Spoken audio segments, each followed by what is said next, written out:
This is Manish Mishra. Welcome to my YouTube channel. आज हम लोग डिस्कस करने वाले हैं बहुत ही इंपॉर्टेंट टॉपिक पे, जो कि टेंस है। किसी भी क्लास के लिए बहुत महत्वपूर्ण है। आपका 8th क्लास हो, 9th क्लास हो, 10th क्लास हो, 11th हो, 12th हो। टेंस एक प्रकार से अगर देखा जाए तो आधार होता है, जिसको हम बेस कहते हैं। अब जब तक हम टेंस नहीं जानेंगे तब तक ना तो हम ठीक से स्टोरी बना सकते हैं, ना तो डायरेक्ट इनडायरेक्ट बना सकते हैं, और ना ही एक्टिव पैसिव बना सकते हैं। तो let us discuss about tense. तो आज हम बात करने वाले हैं, इस टाइटल का मैंने नाम दिया है टेंस एट ए ग्लांस। इसका मैंने नाम दिया है टेंस एट अ ग्लांस। इसका मतलब यह होता है कि एक नजर में टेंस, एक नजर में सारे टेंस। तो आज हम एक नजर में सारे टेंस की पहचान देखेंगे, सारे टेंस देखेंगे और उसके जितने भी रूल्स है उसके बारे में डिस्कस करेंगे। चलो तुम डिस्कस करते हैं। जो टेंस होते हैं सबको पता होता है, वो 3 होते हैं: प्रेजेंट टेंस, पास्ट टेंस और फ्यूचर टेंस। ठीक है। और इन सभी के 4 पार्ट होते हैं। अगर हम बात करें तो प्रेजेंट इंडेफिनिट हो जाएगा, प्रेजेंट कंटिन्यूअस हो जाएगा, प्रेजेंट परफेक्ट हो जाएगा, और लास्ट वाला आपका प्रेजेंट परफेक्ट कंटिन्यूअस टेंस हो जाएगा। इसी तरीके से पास्ट के भी होते हैं। पास्ट का इंडेफिनिट होता है, पास्ट का कंटिन्यूअस होता है, पास्ट का परफेक्ट टेंस होता है, और पास्ट का परफेक्ट कंटिन्यूअस टेंस होता है। इसी तरीके से फ्यूचर के भी 4 होते हैं। फ्यूचर का इंडेफिनिट होता है, फ्यूचर का कंटिन्यूअस होता है, फ्यूचर का परफेक्ट होता है, और फ्यूचर का परफेक्ट कंटिन्यूअस टेंस होता है। अब इसकी पहचान हम देखते हैं। अगर प्रेजेंट है तो आप हम सबको पता है, अगर प्रेजेंट है तो उसमें है हूं है होगा। प्रेजेंट है तो उसमें है हूं है होगा, जैसा कि मैंने लिख रखा है हूं है। ठीक है। और अगर पास्ट है तो पास्ट में था थी थे जरूर आएगा। अगर पास्ट का कोई भी टेंस है तो उसमें था थी थे जरूर आएगा। इसी तरीके से अगर फ्यूचर का कोई टेंस है तो गागी गे उसमें जरूर आएगा। तो अगर पहचान की बात करें कि प्रेजेंट इंडेफिनिट की क्या पहचान होती है, तो इंडेफिनिट को प्रेजेंट से जोड़ दो। इंडेफिनिट की तातीतें होती, कोई भी इंडेफिनिट टेंस हो उसकी तातीतें होगी। तो अगर आप प्रेजेंट इंडेफिनिट की बात करें तो ता है, ती है, ते है। ता है, ती है, ते है। हमने प्रेजेंट को इंडेफिनिट से जोड़ दिया। अगर हमके प्रेजेंट कंटिन्यूअस की क्या होती है, तो रहा है, रही है, रहे हैं। हम प्रेजेंट को कंटिन्यूअस से जोड़ देंगे। ऐसे ही प्रेजेंट को हमें परफेक्ट से अगर जोड़ना है तो चुका है, चुकी है, चुके हैं, लिया है, दिया है, किया है हो जाएगा। और अगर नेक्स्ट टेंस की हम बात करें तो प्रेजेंट परफेक्ट कंटिन्यूअस में रहा है, रही है, रहे हैं दिया हुआ है, और प्लस इसमें पीरियड ऑफ टाइम दिया होता है। पीरियड ऑफ टाइम का मतलब यह होता है कि जब कार्य होता है जिस समय उसकी समयावधि, कितने बजे से काम हो रहा है, 2 बजे से हो रहा है, 3 बजे से हो रहा है, 1 महीने से हो रहा है, बुधवार से हो रहा है, एक काम होने का समय दिया होता है। जितने भी परफेक्ट कंटिन्यूअस होते, चाहे वो प्रेजेंट का हो, पास्ट का हो या फ्यूचर का हो, समय पीरियड ऑफ टाइम दिया होता है। तो अगर आप प्रेजेंट इंडेफिनिट की देखें, प्रेजेंट इंडेफिनिट में सबसे पहले आपको एक चीज ध्यान रखना है, अपने को वर्ब की फर्स्ट फॉर्म और यस या यस आएगा। ठीक, आपको ये मेन चीज याद रखना है। ठीक है। और अगर कंटिन्यूअस की बात करें तो इसमें इज एम आर आएगा, इज एम आर, और वर्ब की 4 फॉर्म अप्लाई करते हैं। ठीक। और परफेक्ट में इसी तरीके से है जाएगा और हैव आएगा, और वर्ब की 3rd फॉर्म लगाते हैं। ठीक। और इसमें क्या हो जाएगा, परफेक्ट में हैज, हैव, और आपका क्या है, बीन आएगा। क्या आएगा, बीन, और वर्ब की 4th फॉर्म आ जाएगा, वर्ब की 4th फॉर्म। ये चीज आपको याद रखनी है। ठीक है। अब अगर हम बात करें पास्ट इंडेफिनिट की पहचान, तो ता था, ती थी, ते थे आ जाएगा। पास्ट कंटिन्यूअस की करें तो रहा था, रही थी, रहे थे। पास्ट परफेक्ट करें तो चुका था, चुकी थी, चुके थे। और पास्ट परफेक्ट कंटिन्यूअस की बात करें तो रहा है, रही है, रहे हैं, लेकिन एक कार्य होने का समय दिया होगा। अब इसका हम रूल देख लेते हैं। वर्ब की 2nd फॉर्म आती है, आपको बिल्कुल भी डरना नहीं है। वर्ब की 2nd फॉर्म आती है, और इसमें क्या आएगा, पास्ट कंटिन्यूअस में आएगा वाज और वर आएगा। क्या आएगा, वाज और वर, प्लस वर्ब की 4th फॉर्म। और इसमें सभी के साथ में हैड लगा दिया जाएगा, और प्लस वर्ब की थर्ड फॉर्म। आपको ये क्यों सब्जेक्ट नहीं बदलता है, सब्जेक्ट वही रहेगा, ऑब्जेक्ट वही रहेगा, उसी पोजीशन में रहेगा। हमको चेक तो वर्ब ही करनी होती है। तो अगर हम वर्ब को माइंड में रखेंगे, हेल्पिंग वर्ब जो भी वर्ब इसमें है उसको माइंड में रखेंगे, तो हमारा टेंस कभी गलत नहीं हो सकता है। और इसमें क्या हो जाएगा, हैड और बीन आ जाएगा। क्या आ जाएगा, हैड बीन और वर्ब की फोर फॉर्म। ये चीज आपको याद रखना है।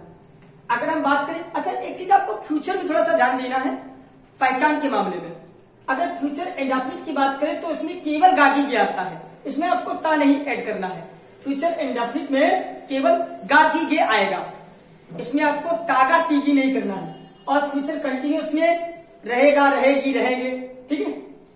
और इसी तरीके से फ्यूचर परफेक्ट में चुकेगा, चुकेंगी, चुकेंगे, ठीक। और फ्यूचर परफेक्ट कंटिन्यूस में रहेगा, रहेगी, रहेंगे, लेकिन एक कार्य होने का समय दिया होगा। अब इसके अंदर अगर रूल्स की बात करें तो इसमें क्या आएगा, विल और शेल आता है। क्या आता है, विल ऑब्लिक शेल। आप विल लगाएंगे या शेल लगाएंगे, प्लस वर्ब की फर्स्ट फॉर्म आएगा। और इसमें क्या आएगा, विल और शेल आएगा, विल और शेल आएगा। और प्लस इसमें बी इंक्लूड हो जाता है, बी और वर्ब की फोर्थ फॉर्म। और इसमें विल शेल इसमें भी आएगा, विल शेल, विल या शेल में से एक लगाएंगे। और इसमें हैव और वर्ब की थर्ड फॉर्म, ठीक। और अपने को इसमें क्या करना है, इसमें भी विल शेल आएगा, विल और शेल, विल और शेल, हैव और बीन, क्या कर देना है, बीन और वर्ब की फोर्थ फॉर्म, ठीक है। चलिए अब हम थोड़ा सा एनालिसिस कर लेते हैं, थोड़ा सा हम लोग विश्लेषण कर लेते हैं। देखिए बहुत आसान है चीजों को समझना, बहुत आसान, कुछ है ही नहीं। अपने को टेंशन सिर्फ इंडेफिनिट में है, आगे टेंशन है ही नहीं, क्योंकि ये अफर्मेटिव में ये हो जाता है, वर्ब की फर्स्ट फॉर्म में यस या यस लगता है। और नेगेटिव में क्या लगता है, डू और डज लग जाता है। क्या लग जाता है, डू और डज, और प्लस वर्ब की फर्स्ट फॉर्म। नेगेटिव में डू डज के बाद नॉट लगा के तब फर्स्ट फॉर्म लगाएंगे, ठीक है, प्लस नॉट लगाकर और उसके बाद में वर्ब की फर्स्ट फॉर्म लगाएंगे। ये चीज हमको ध्यान रखनी है। और इसमें नेगेटिव के लिए हम क्या लगाएंगे, डिड नॉट लगा देंगे। क्या लगाएंगे, डिड नॉट और वर्ब की फर्स्ट फॉर्म। इसमें अफर्मेटिव और नेगेटिव में थोड़ा सा ध्यान देना है। और किसी भी टेंस में नेगेटिव की कोई टेंशन नहीं। अगर इसमें नेगेटिव आएगा तो विल शेल के बाद में नॉट लगा दोगे, ठीक। इसमें नेगेटिव आएगा पास्ट इंडेफिनिट में तो डिड नॉट और वर्ब की फर्स्ट फॉर्म हो जाएगी।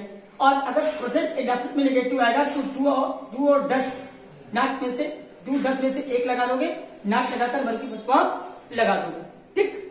अब देखते हैं कॉन्टिन्यूस में। देखिए कॉन्टिन्यूस में क्या होता है, प्रेजेंट के सर देखो वर्ब की फुल फॉर्म इसमें भी आता है, वर्ब की फुल फॉर्म इसमें भी आता है, वर्ब की फुल फॉर्म इसमें भी आता है। मतलब जितने भी कॉन्टिन्यूस होते हैं समय वर्ब की फुल फॉर्म, वर्ब की फुल फॉर्म, वर्ब की फुल फॉर्म। अगर प्रेजेंट का कॉन्टिन्यूस है तो इजमार आएगा, पास्ट का कॉन्टिन्यूस है तो आदबर आएगा, फ्यूचर का कॉन्टिन्यूस है विल शैल भी आएगा, कोई दिक्कत नहीं। अपने को यहां भी यही टेंशन नहीं है कोई भी। वर्ब की थर्ड फॉर्म, वर्ब की थर्ड फॉर्म, वर्ब की थर्ड फॉर्म। अब एक चीज हमको समझ में आ गई, जितने भी परफेक्ट होते हैं सब में वर्ब की थर्ड फॉर्म लगती है। जिस तरीके से कॉन्टिन्यूस में वर्ब की फोर्थ फॉर्म लगती है उसी तरीके से वर्ब की थर्ड फॉर्म इसमें लगती है। अच्छा वर्ब की फोर्थ फॉर्म बोले तो आपको पता होना चाहिए वर्ब की फर्स्ट फॉर्म और प्लस आईएनजी, और इसको कहते हैं वर्ब इक्वल करके वर्ब की फोर्थ फॉर्म, ठीक। जैसे गो का गोइंग, अगर गो है तो गो में आईएनजी अगर हम लगा देंगे तो हमारा अपना क्या बन जाएगा, GOING गोइंग। तो इसी को हम कहते हैं वर्ब की फोर्थ फॉर्म, ठीक। इसमें डाउट नहीं होना अपने को। तो हम परफेक्ट की बात कर रहे थे, तो वर्ब की थर्ड फॉर्म इसमें भी आएगी, वर्ब की थर्ड फॉर्म इसमें भी आएगी, वर्ब की थर्ड फॉर्म इसमें आएगी। हमको ये पता है कि प्रेजेंट में हैज हैव आता है, तो प्रेजेंट के जो परफेक्ट होगा हैज हैव और वर्ब की थर्ड फॉर्म हो गया।